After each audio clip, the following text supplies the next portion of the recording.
কানের জিনিস বানায় দিবে, নাকের জিনিস বানায় দিবে, কিন্তু তুমি মা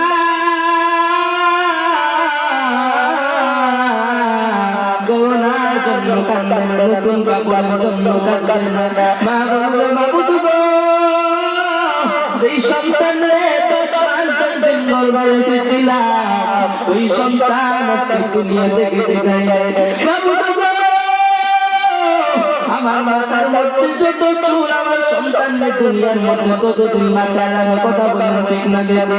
মা বলবে আল্লাহ, আমার হায়াতটা আমার সন্তানকে দিয়ে দাও, মার কথা বলেন ঠিক না দেবে? রে বাবা হাকিম উম্মত মুজাদ্দিদ আল্লাহ শাহ আশরাফ আলী থানভী রাহমাতুল্লাহি আলাইহি মা বাবার খেদমত করো। এক নাম্বার পুরস্কার, ওই সন্তান দুনিয়ার মধ্যে দীর্ঘদিন হায়াত পাইবে।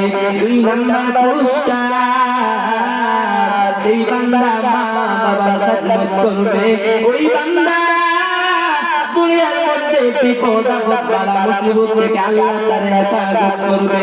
ওই সন্তান দুনিয়ার মধ্যে বড় কোনো বিপদের সম্মুখীন হইবে না। হে বাবা, মনে করো তুমি এখান থেকে খালি আসবে গেছো রিকশা নিয়া, বা মনে করো বন্ধ কিছু কাজ কাটার জন্য জানলে পাবে, মনে করেন আপনি ওই খেতে কাজ করে গেছে গাছ কাটার জন্য, আকাশটা বিজলি মারতেছে, আমার আল্লাহ পাঠাইছে ফেরেশতাদের মাধ্যমে আদা দিয়া আপনার মাথার উপরে ফেলানোর জন্য। এই নবীর আরশে সুন্নতের দল যখন ফেরেশতারা রওনা হয়ে গেছে, বাড়িতে মা আসল নবী সায়াল্লাম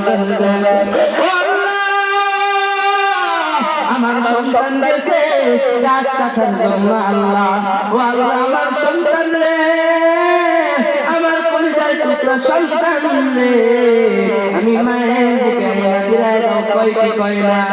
তখন ফেরেশতা বলবে আল্লাহ,